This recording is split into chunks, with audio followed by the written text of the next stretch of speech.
Hey everyone, welcome back to Doug. Drink Up, Burn Down, Paul Horn, Steve Kwan, Chad Narani. After a brief hiatus through a number of factors, right? Like inclement weather, raining all the time. We had a 50th birthday party right here. Happy birthday. Happy birthday, just last week actually. He just got a brand new house at the same time, like through his birthday weekend basically. So brand new backyard. Check that out. So I need a lawnmower. So a lot of things going on scheduling wise, but we're back. And today we have a fantastic topic. We have fantastic whiskey, fantastic cigar. We're going to talk banking crisis, right? I think, 3 banks taken over by regulators, Credit Suisse in trouble all of a sudden too. Very educational topic though, like what's going on and why is your money safe, etc. Before we do that though, Steve, what are we smoking? Absolutely. I mean, Paul, great pick, by the way. It's called The Wise Man, and it's made by, or it's actually distributed by the Foundation Cigar Company. What I like about this, and you probably heard me talk about in previous episode, is the fact that it's a very unique wrapper. It is San Andreas Maduro, which is made in Mexico. Very, very popular these days. It's supposed to be a mid-level cigar, but it really at first tastes full body. And I just got done with the foot third, and I'm telling you, it opened up just nicely. It's like a really nice cab. It'll But put I some will hair tell on your you- chest for the first few pugs. Well, yeah, that's true. But right now, I'm feeling like nice, mild vanilla cocoa, and I do have that, that taste that's circulating, and so I really, really like it. It's highly recommended. Good choice. Yeah, Good guys, pick. this tastes of cigar, man. Burning smooth, easy draw. That new V cut that Paul's all about these days. Yep. The V cut, baby. I've converted them. Beautiful draw. Can't go wrong. Looks like a Pac-Man. Calibri V cutter. If you're in the market for a cutter, strong recommendation. Strong. 5 out of 5. I've had that since Christmas. Have not had a single draw problem with my cigars since I've had it. So then the whiskey we're drinking was actually a gift brought to me. Kudos, Lynn and Paul. Thank you so much for bringing this. They were visiting out here from Hawaii. So we're doing another Hawaii whiskey, Old Pali Road. Delicious. Like a little bit on the pricing range. You're talking call it $140, $150 for a bottle. $150. Like a little over 40%. Veteran owned. Like you got to try it. If you're out in Hawaii, check out Old Pali Road. You want to try this whiskey. I mean, they got a whole selection to go from. This is like middle of their pack over there. So delicious whiskey, such an awesome gift. I never would have guessed that Hawaii would produce good whiskey, man. Oh Never yeah, the would have last guessed bottle that. was delicious too. Yeah. Right? Like It was. I it's know. always good. 2 for 2. It was. It has a very distinctive floral scent, a little piney as well, but the taste is super smooth. Yeah, it's good. Yeah. I like it. So you guys, the big topic at hand today, right? Being just top of mind all over the news is what's going on in the banking sector, right? I think we've seen 3 banks taken over by the federal government, right? You saw Silicon Valley Bank, Signature Bank, right? Right before that, you had Silvergate last weekend. I mean, we're talking not even 7 days, 3 banks taken over, Yep. right? Just like crazy thing going on. Like we're in the industry, we have clients calling us left and right. We're talking about this all day, every day for the last several days. I was at a conference last week, heard one of the top speakers in the industry on the economy, and everything that was said in that conference dated 2 days later when Friday happened. Yep. That's how fast this market moves. So the question for it is, Steve is not in our industry, right? It's a franchising, completely different ballgame. Is the question is like, what do you think about everything going on? Well, I mean, I have been hearing things here and there, and reading some headlines. I got to ask you because obviously it's concern for me when I hear these things, and of course there's a lot of politicians involved, and of course a lot of economists and whatnot. Should I be worried about my investment and where my money sits right now? Good question. I think the answer is yes. The only thing that matters at this point is rice, beans, bullets, and land. I've had It's 2 a of the joke. 3. It's a joke. It's a joke, people. So It's a let's do some saver education real quick, just as like a reminder for everybody out there, right? Just how FDIC insurance works, or the Federal Depositor Insurance Corporation, government sponsored. The idea here is all of your deposits, your saving deposits per person, per bank are insured up to $250,000. What that means is if you have $1 million in savings, you should put it $250 at 4 different banking institutions. $250,000. Or $250,000. To be very clear here, when he says savings, he means in a bank account, checking or savings. Any bank account. Now, if you're married, a partner, whatever it is, it's up to $500,000. $250,000 per institution per person. What if you have a child that's also on that? Per person. Oh wow, $750,000. Your child's insured up to $250,000. Now, do you want to well. trust your kid having access to $250,000 or more? That's up to you.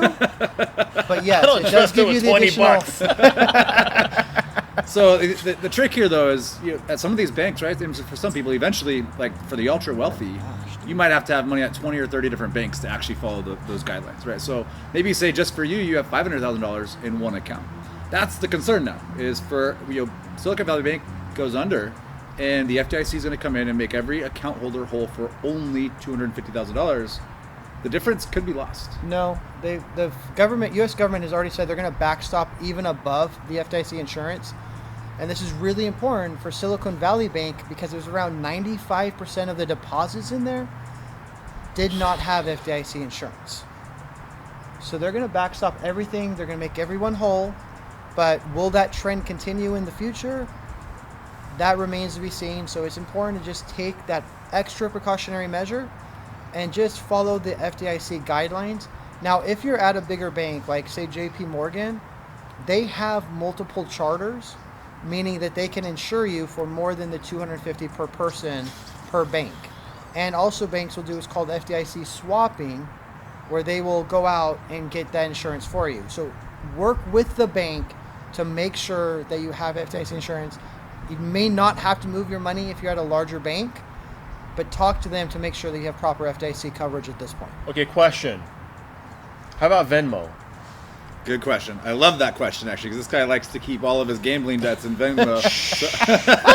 Really? And so, Raquel, don't watch this episode. an important thing in Venmo, like PayPal, they're not banks, right? So any asset you have in Venmo, first off, you're not making interest on it in most cases, right? Unless you go buy crypto in Venmo and make money or lose money. The other side is not FDIC insured at all, right? It is not a banking institution. Yeah. So don't keep more than whatever you're going to spend in the very near future in your Venmo account. Right? And that it includes your gambling apps as well. Guys, I All don't of gamble. It's time out. Come on. I get into BetMGM is not insured. Like none of these things are insured, FanDuel, right? Unless all it is of a them, traditional bank. Correct. And I think Paul hit on the head. FDIC, the government doesn't need to backstop. Like they're going to this time. They might not in the future, right? So follow the rules. Follow the FDIC insurance. $250,000 per account per person. The other important thing to remember is just the type of bank, right? And Paul said it too. The big banks are probably not worried about this, right? Like No. the government's not going to let JP Morgan Chase and Wells Fargo fail. Like they have already deemed them too big to fail. And the big banks are the banks that are fully functioning, the Bank of America's, JP Morgan's, they're licking their chops right now because while these little banks are scrambling and trying to hold on to these deposits, everybody's fleeing to safety.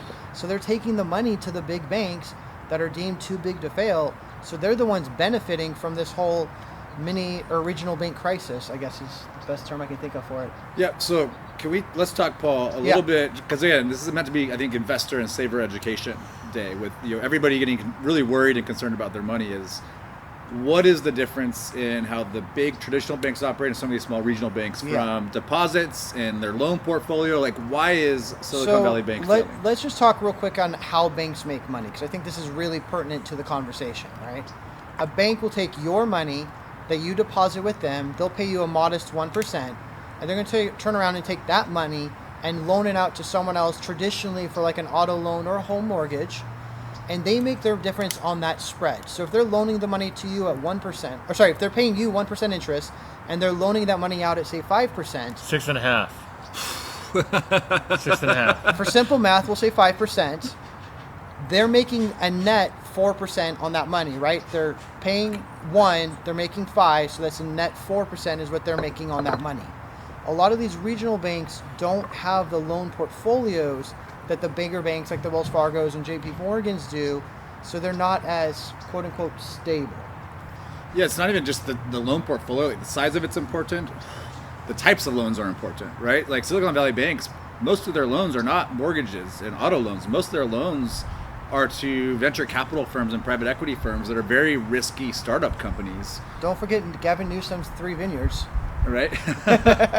So you think things like rising interest rates that crush some of these portfolios, and now depositors want their money back and they're selling some of these portfolios for losses. Like they have like a perfect storm for some of these regional banks. That's why they're going to hit so hard. But it's problems that the bigger banks aren't dealing with in nearly the same capacity, because their loan portfolios are made up primarily of mortgages and auto loans, and they still do this venture capital stuff too. It's just a much smaller slice of their overall loan portfolio. It's this is not a 2008 systemic crisis where the whole banking system is collapsing. This is more akin to the 2008 savings and loan crisis. Think Washington Mutual was the largest savings and loan that collapsed at that time, where it's just bad business models that are not functioning or just can't hold up to the stress in bad economic times. All right, guys, let's take a cigar rating right now. I mean, I'm at my half. By the way, this pairing Fantastic. is really, really good. It's delicious, man. I mean, I don't even know what we're drinking, but I will tell you something. It's something Hawaiian. It's absolutely a great pairing, and I love the taste of this. Again, San Andreas, Maduro wrapper. So, the pairing's interesting because normally with a cigar like this, where you have the cocoa flavors in it, I would go more like a stout or a dark beer. But getting the more floral kind of things from here is a nice. It's interesting. It's a nice balance, right? It's kind of yin and yang. I like it. It is, man. About halfway through, not even, this thing's still hitting beautifully. Like it's getting warmer, and the warmer it gets, the more flavor I'm getting from it. I can't wait for amazing. the N3rd. I know. So let's go ahead and wrap this up, guys. At the end of the day, do yourselves a favor. Make sure you have proper FDIC insurance. If you are with a small regional bank, might be worth looking into the bank itself to make sure that they're positioned well right now. And this is not 2008, at least at this point. It doesn't feel like it. And get your money out of Venmo and gamble responsibly. Yes. Yes. So we got to do disclosure because Paul and I do work in the industry. None of this is meant to be construed as investment advice, right? Please do your own research. Informational purposes right? And this only. is meant for informational and educational purposes only. Again, I mean, anything Steve says technically could be advice. So that last piece was advice. He's not regulated. But I just said get your money out of Venmo. It's smart. It's smart. I'm going to get my money out of Venmo. How's that? Look at what PayPal did a few months ago. Do you really want to put yourself at that risk? Just when the money comes in Venmo, just sweep it into your bank account. all right, guys, with that, let's wrap it up. All right. Absolutely. Right? Salud. Drink up. Burn down. Burn down.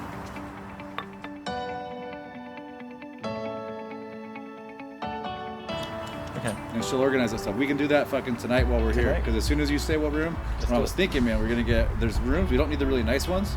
We're gonna get ones that have a door. Yeah. Right? 'Cause then if we do go to the cabin for a little while, Then we we can just open the doors. Open the doors, and we're like, yeah. Dude. I don't know if I want to do that. I want to hear you guys fucking at 4 a.m. So what? Wouldn't be the first time. Put some music on, dude. Wait, did I start that? That's gonna be a blooper now. Oh shit. I did start. Nice. Hey,